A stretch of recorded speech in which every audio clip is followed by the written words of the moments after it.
This budget continues to provide impetus for growth. It lays a parallel track of 1.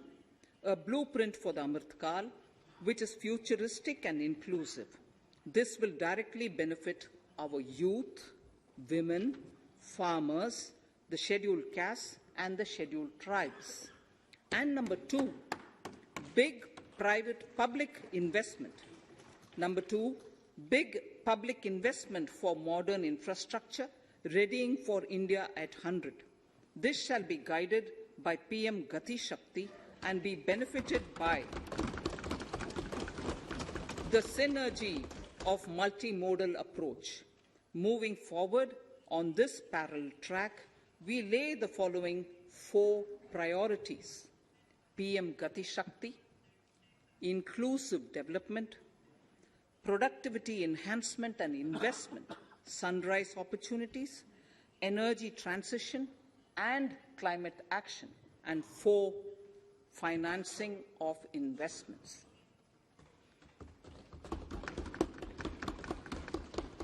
PM Gati Shakti. PM Gati Shakti is a transformative approach for economic growth and sustainable development. The approach is driven by 7 engines, namely roads, railways, airports, ports, mass transport, waterways, and logistics infrastructure. All 7 engines will pull forward the economy in unison. These engines are supported by the complementary roles of energy transmission, IT communication, bulk water and sewerage, and social infrastructure.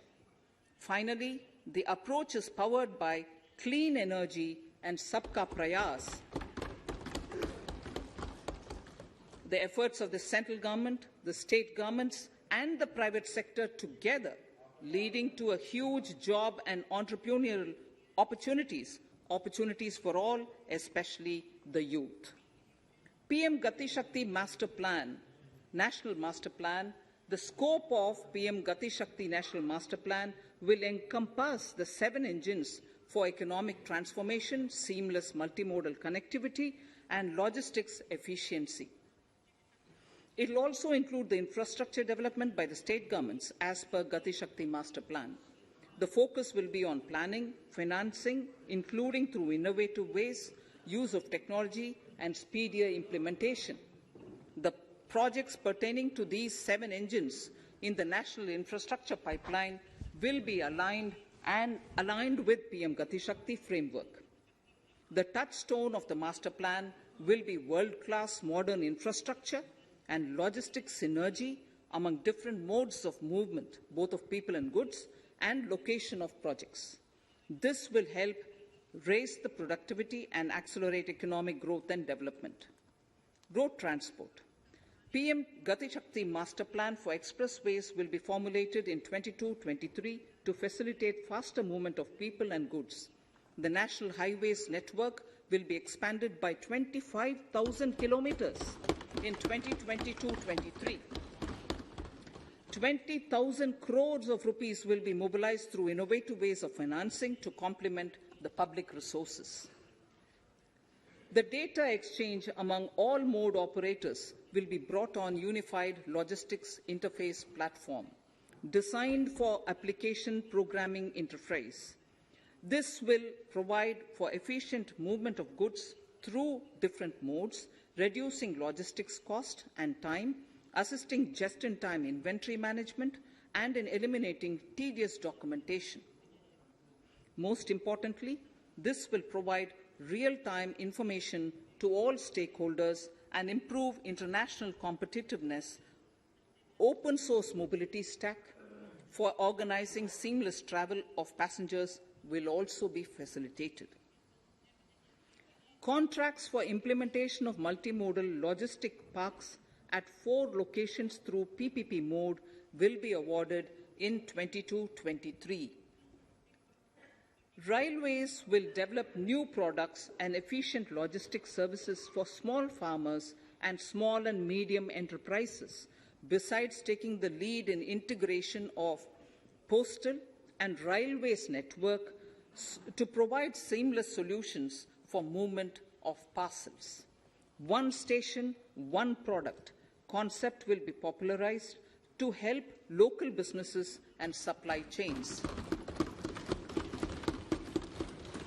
As a part of Atmanirbhar Bharat, 2,000 kilometers of network will be brought under Kavach, the indigenous world-class technology for safety and capacity augmentation in 2022-23. 400 new generation Vande Bharat trains will better energy efficiency and passenger riding experience will be developed and manufactured during the next 3 years. 100 PM Gati Shakti cargo terminals for multimodal logistics facilities will be developed during the next 3 years. Innovative ways of financing and faster implementation will be encouraged for building metro systems of appropriate type at scale. Multimodal connectivity between mass urban transport and railway stations will be facilitated on priority. Design of metro systems, including civil structures, will be reoriented and standardized for Indian conditions and needs. Parvat Mala, as a preferred ecologically sustainable alternative to conventional roads in difficult hilly areas, National Ropeways Development Program will be taken up on PPP mode. The aim is to improve connectivity and convenience for commuters, besides promoting tourism. This may also cover congested urban areas where conventional mass transit system is not feasible. Contracts for 8 such ropeway projects for a length of 60 kilometers will be awarded in 22-23.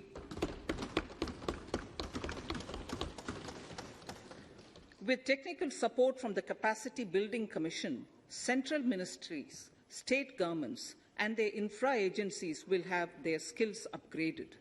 This will ramp up capacity in planning, design, financing, including innovative ways, and implementation management of the PM Gati Shakti infrastructure projects. Inclusive development, our second priority. Agriculture. The procurement of wheat in Rabi 21-22 and the estimated procurement of paddy in Kharif 21-22 will cover 1,208 lakh metric tons of wheat and paddy from 163 lakh farmers, and 2.37 lakh crores will be the direct payment of MSP value to their accounts. Chemical-free natural farming will be promoted throughout the country, with a focus on farmers' lands in 5-kilometer wide corridors along the river Ganga at the first stage. 2023 has been announced as the International Year of Millets. Support will be provided for post-harvest value addition, enhancing domestic consumption, and for branding millet products nationally and internationally. To reduce our dependence on import of oil seeds, a rationalized and comprehensive scheme to increase domestic production of oil seeds will be implemented. For delivery of digital and high-tech services to farmers, with involvement of public sector research and extension institutions, along with private agri-tech players and stakeholders of agri-value chains, a scheme in PPP mode will be launched.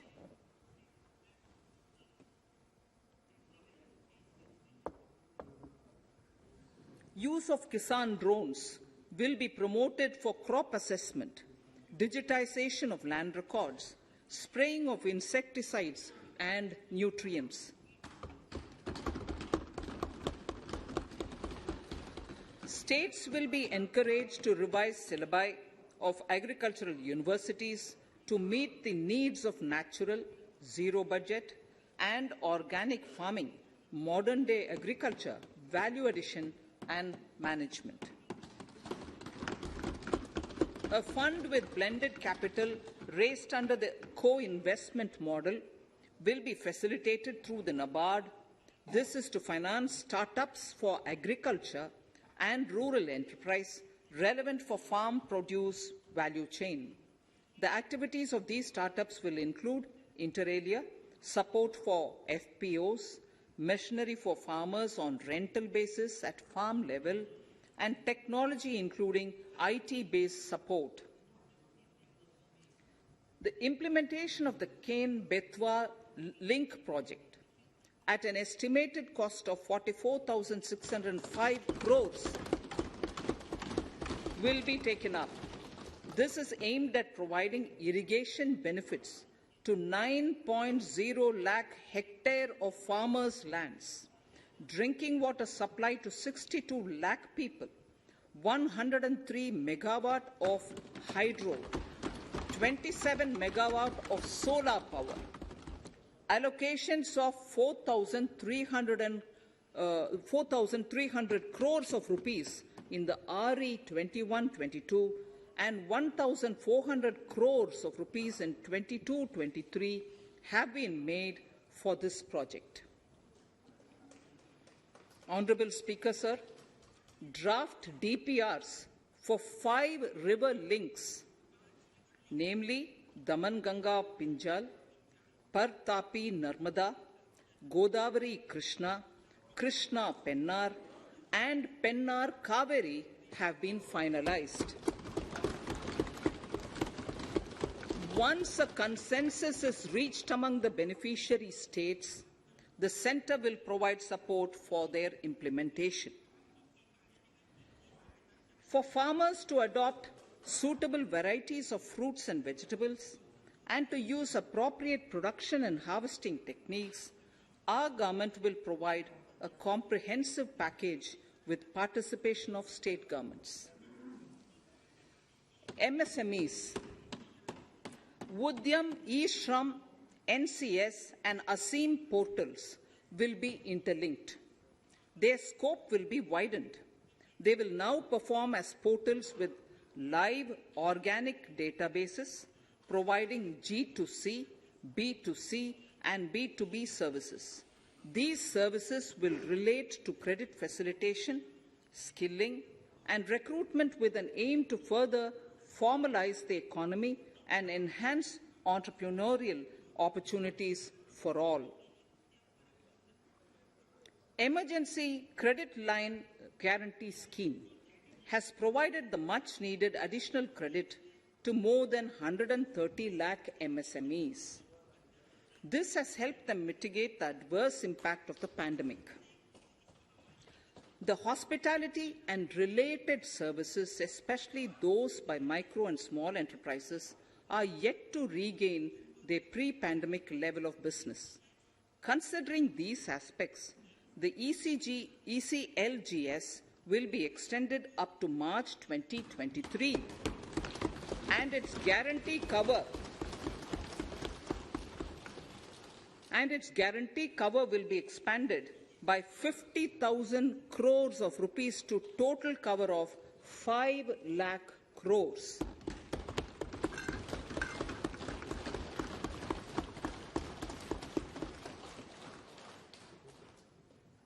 With the additional amount being earmarked exclusively for the hospitality and related sectors.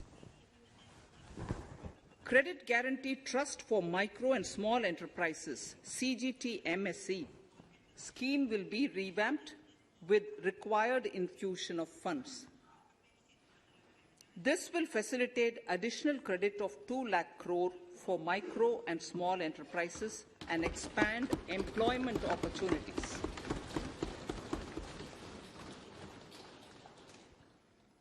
Raising and accelerating MSME performance RAMP program with outlay of 6,000 crore over 5 years will be rolled out. This will help MSME sector become more resilient, competitive and efficient.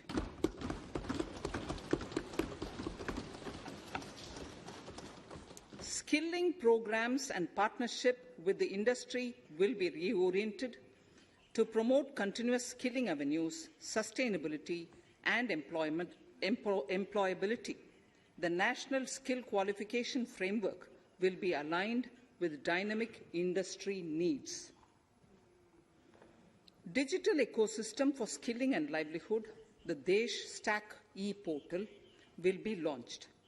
This aims to empower citizens to skill, reskill, or upskill through online training. It will also provide API-based trusted skill credentials, payment and discovery layers to find relevant jobs and entrepreneurial opportunities.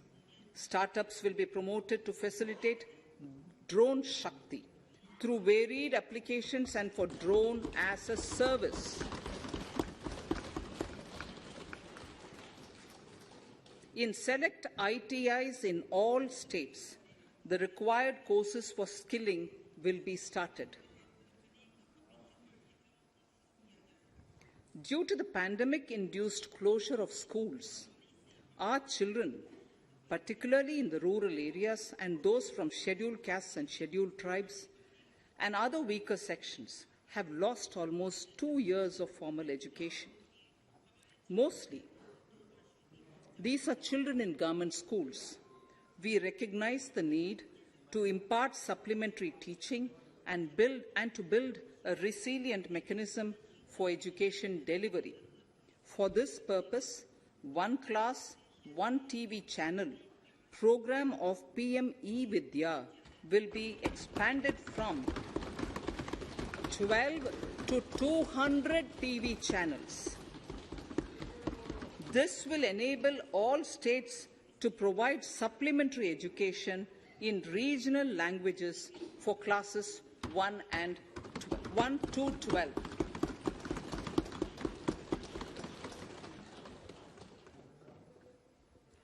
High-quality e-content in all spoken languages will be developed for delivery via internet, mobile phones, TV, and through radio and through digital teachers.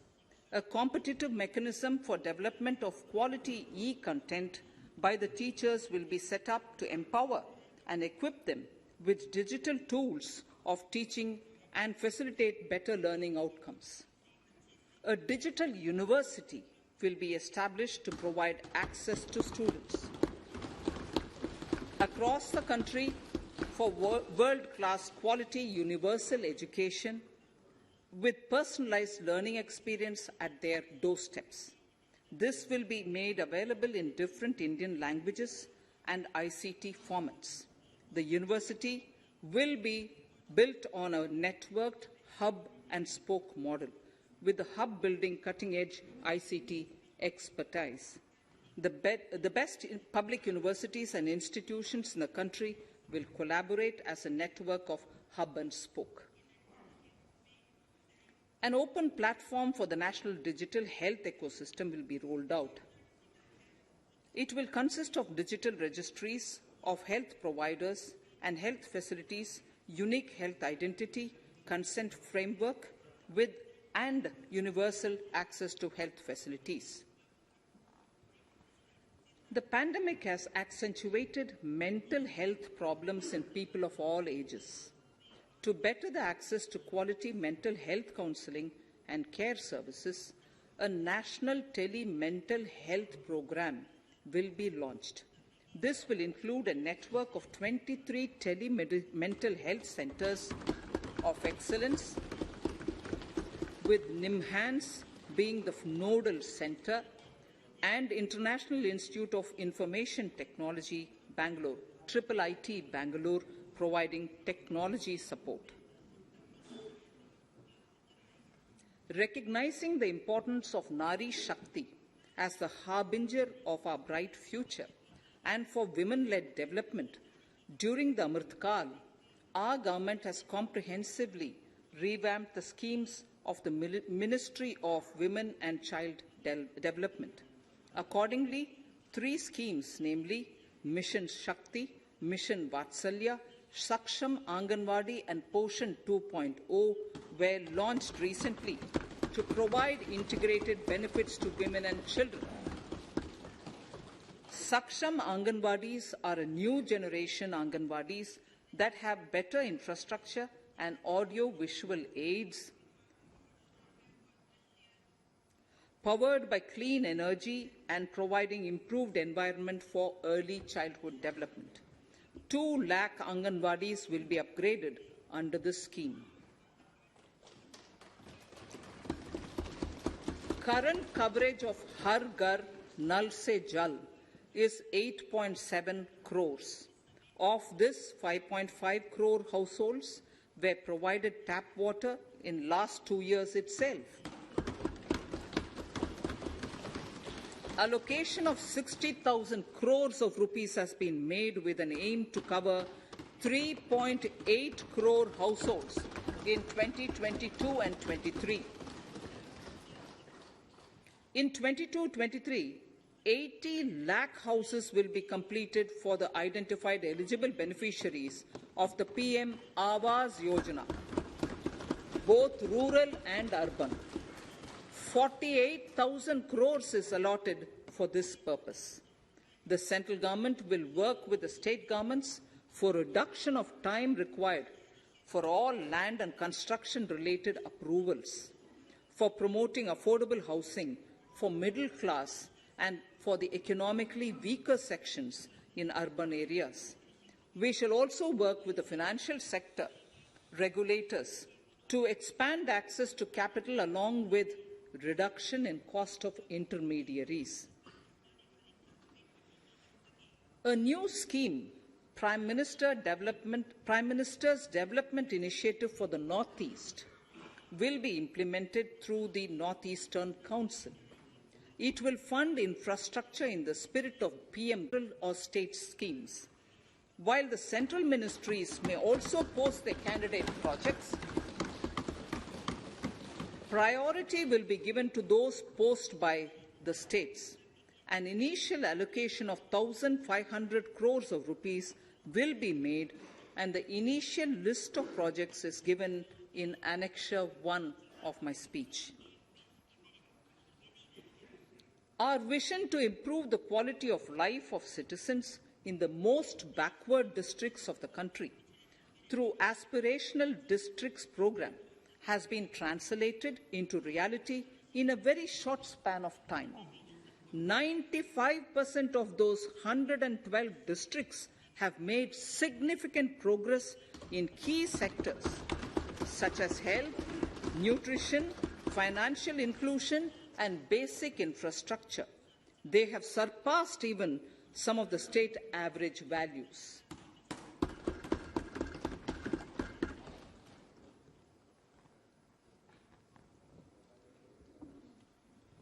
However, in those districts, some blocks continue to lag. In 22-23, the program will focus on such blocks in those districts. Border villages with sparse population, limited connectivity, and infrastructure often get left out from the development gains. Such villages on the northern border will be covered under a new Vibrant Villages program. The activities will include construction of village infrastructure, housing, tourist centers, road connectivity, provisioning of decentralized renewable energy, direct-to-home access for Doordarshan and educational channels, and support for their livelihood generation. Additional funding for these activities will be provided. Existing schemes will be converged. We will define their outcomes and monitor them on a constant basis. In 2022, 100% of 1.5 lakh post offices will come on the core banking system, enabling financial inclusion and access to accounts through net banking, mobile banking, ATMs, and also provide online transfer of funds between post office accounts and bank accounts. This will be helpful, especially for farmers and senior citizens in rural areas, enabling interoperability, and financial inclusion. Honourable Speaker, sir, in recent years, digital banking, digital payments, and fintech innovations have grown at a rapid pace in the country. Government is continuously encouraging these sectors to ensure that the benefits of digital banking reach every nook and corner of the country in a consumer-friendly manner.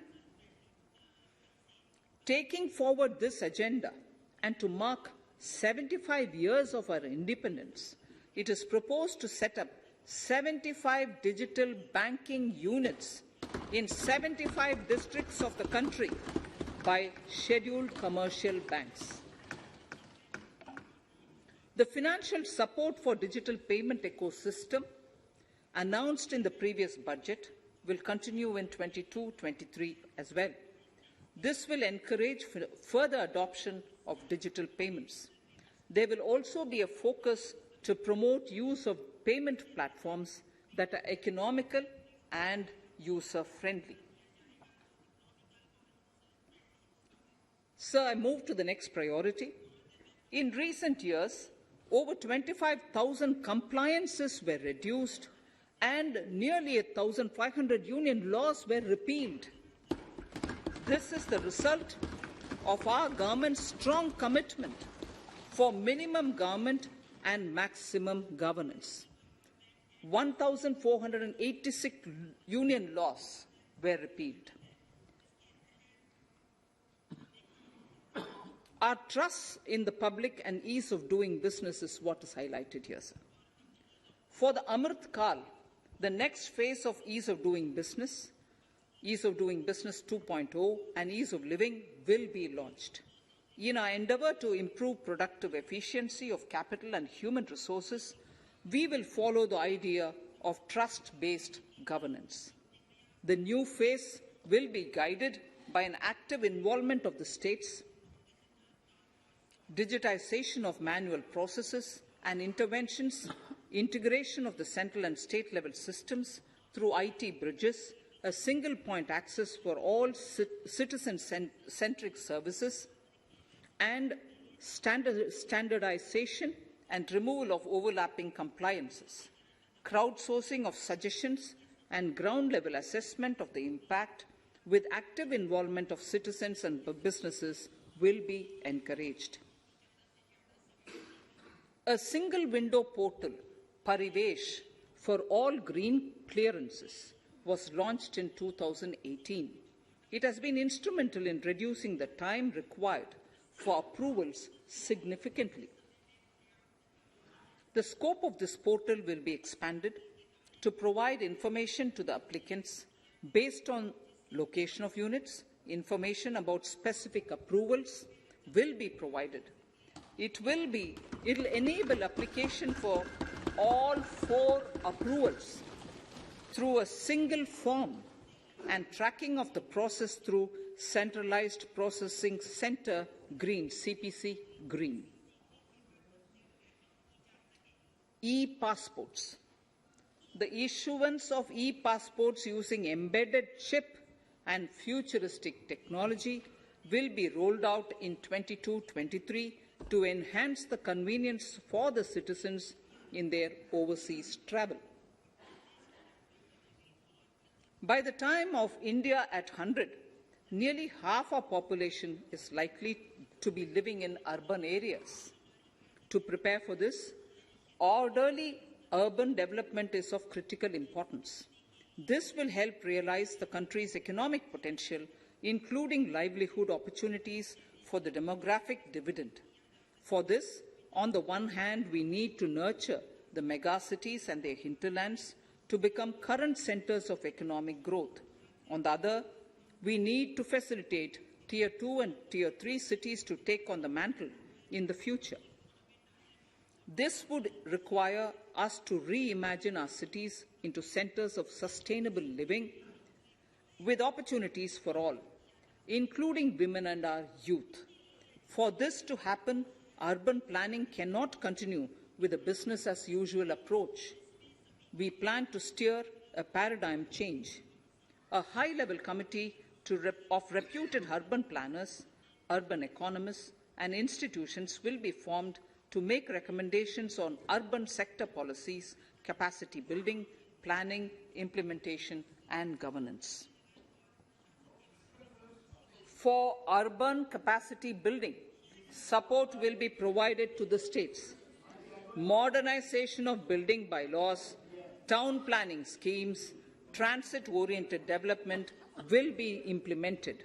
This will facilitate reforms for people to live and work closer to the mass transit systems. The central government's financial support for mass transit projects and Amrit scheme will be leveraged for formulation of action plans and their implementation for facilitating the TOD and TPS by the states. For developing India-specific knowledge in urban planning and design, and to deliver certified training in these areas, up to 5 existing academic institutions in different regions will be designated as centers of excellence. These centers will be provided endowment fund of 250 crore each. In addition, the AICTE will take the lead to improve syllabi, quality and access of urban planning courses in other institutions. We will promote a shift to use of public transport in urban areas. This will be complemented by clean tech and governance solutions, special mobility zones with zero fossil fuel policy and EV vehicles. Battery swapping policy. Considering the constraint of space in urban areas, for setting up charging stations at scale, a battery swapping policy will be brought out and interoperability standards will be formulated.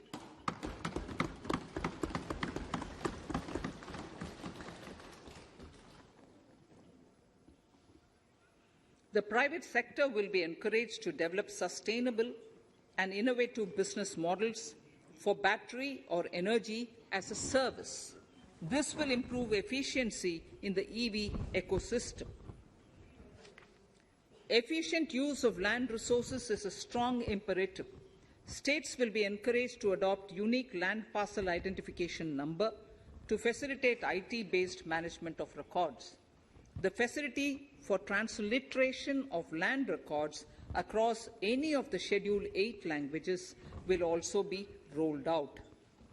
The adoption of linkage with National Generic Document Registration System, NGDRS, with the One Nation, One Registration software will be promoted as an option for uniform process of registration and anywhere registration of deeds and documents. Necessary amendments in the code IBC will be carried out to enhance the efficiency of the resolution process and facilitate cross-border insolvency resolution. Accelerated corporate exit. Several IT-based systems have been established for accelerated registration of new companies. Now the Center for Processing Accelerated Corporate Exit, CPACE, will process re-engineering, will be established to facilitate and speed up the voluntary winding up of these companies from the currently required 2 years to less than 6 months. Government procurement. Government rules have recently been modernized for the needs of Amritkal. The new rules have benefited from the inputs from various stakeholders. The modernized rules allow use of transparent quality criteria besides cost and evaluation of complex tenders. Provisions have been made for payment of 75% of running bills mandatorily within 10 days and for encouraging settlements of disputes through conciliation. As a further step to enhance transparency and to reduce delays in payments, a completely paperless, end-to-end online e-bill system will be launched for use by all central ministries for their procurements. The system will enable the suppliers and contractors to submit online their digitally signed bills and claims and track their status from anywhere. To reduce indirect cost for suppliers and work contractors, the use of surety bonds as a substitute for bank guarantee will be made acceptable in government procurements. Business such as gold imports may also find this useful. IRDAI, insurance regulator, has given the framework for issue of surety bonds by insurance companies. AVGC Promotion Task Force. The animation, visual effects, gaming and comic, the AVGC sector, offers immense potential to employ youth. An AVGC Promotion Task Force with all stakeholders will be set up to recommend ways to realize this and build domestic capacity for serving our markets and the global demand. Telecom sector. Telecommunications in general and 5G technology in particular can enable growth and offer job opportunities. Required spectrum auctions will be conducted in 2022 to facilitate rollout of 5G's mobile services within 2022-23 by private telecom providers. A scheme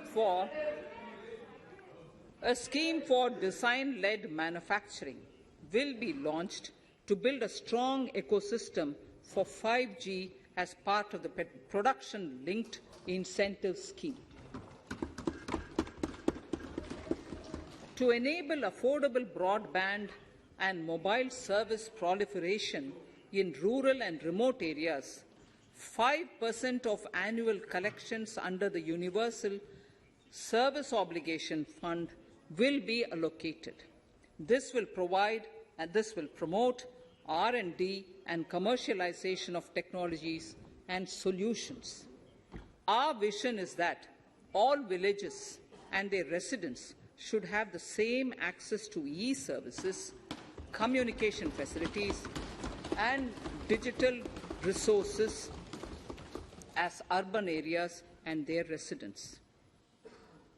The contracts for laying optical fiber in all villages, including remote areas, will be awarded under the BharatNet project through PPP in 22 and 23.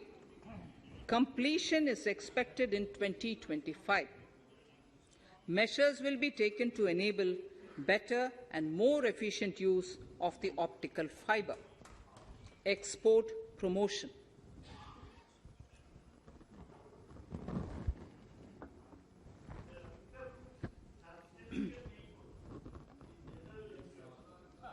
The Special Economic Zones Act will be replaced with a new legislation that will enable the states to become partners in development of enterprise and service hubs.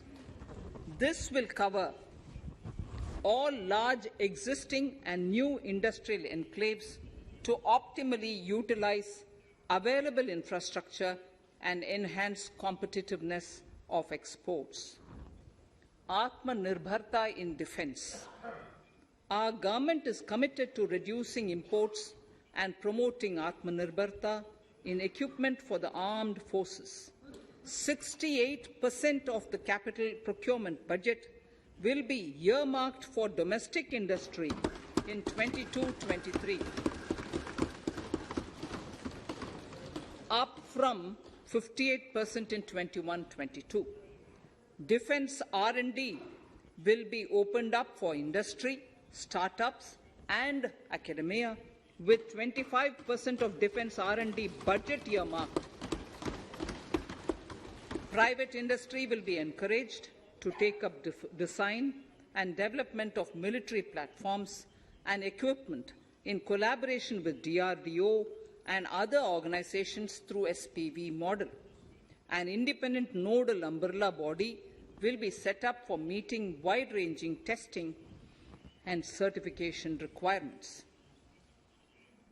Artificial intelligence, geospatial systems and drones, semiconductor and its ecosystem, space economy, genomics and pharmaceuticals, green energy and clean mobility systems have immense potential to assist sustainable development at scale and modernize the country.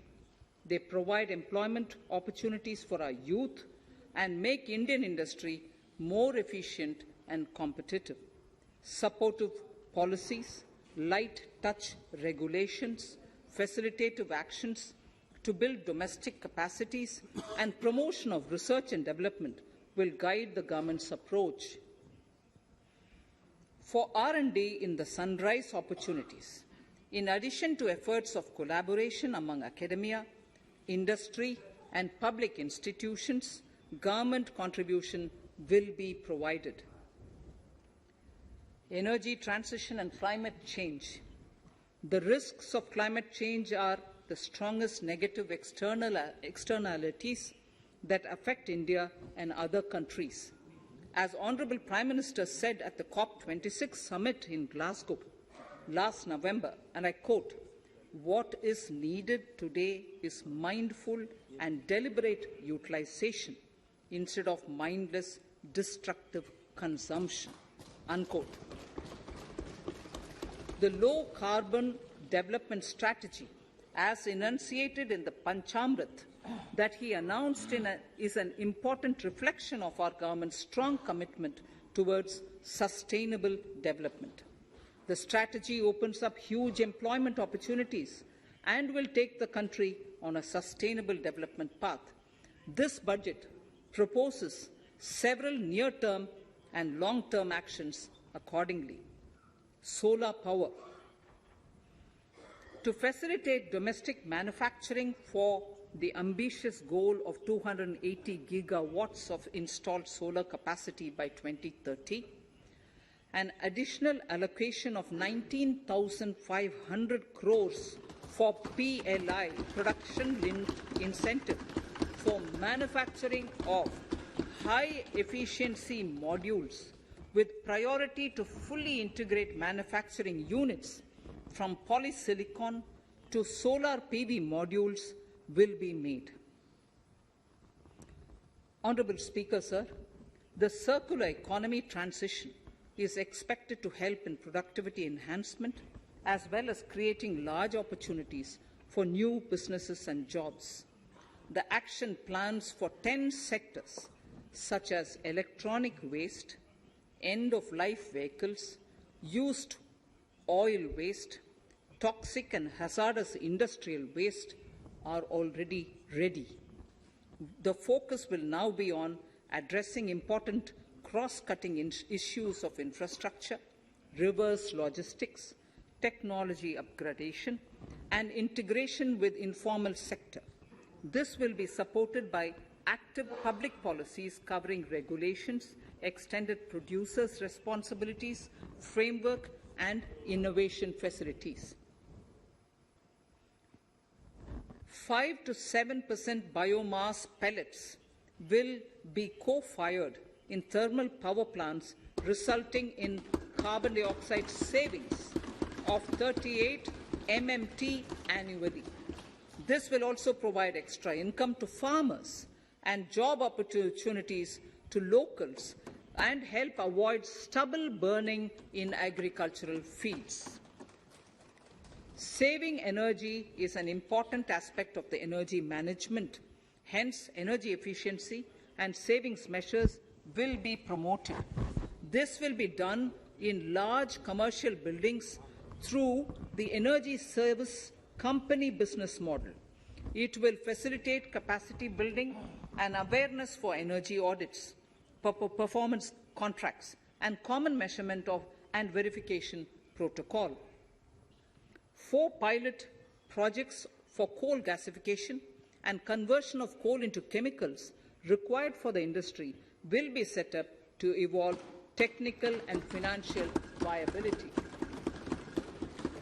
The policies and required legislative changes to promote agroforestry and private forestry will be brought in. In addition, financial support will be provided to farmers belonging to scheduled castes and scheduled tribes who want to take up agroforestry. Honourable Speaker, I now move to the 4th priority, financing of investments. Capital investment holds the key to speedy and sustainable economic revival and consolidation through its multiplier effect. Capital investment also helps in creating employment opportunities, induce